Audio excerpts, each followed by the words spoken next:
how to connect Exness to TradingView.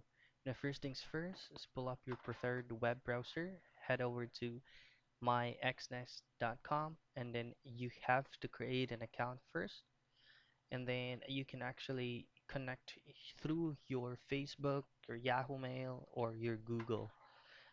Now, once you created an account with Exness, you go ahead to TradingView. You have to do the same way. Create an account and either connect either of those emails that you have to make it easier.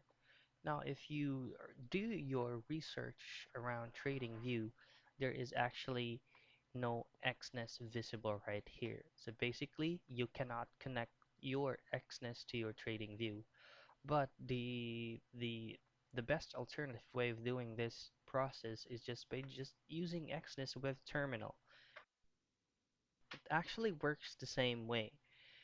So you can like invest something in it, um, join any markets, and pretty much all the features that TradingView have most likely have common with the Exness web terminal. It's like around 95% of TradingView's feature has Exness web terminal.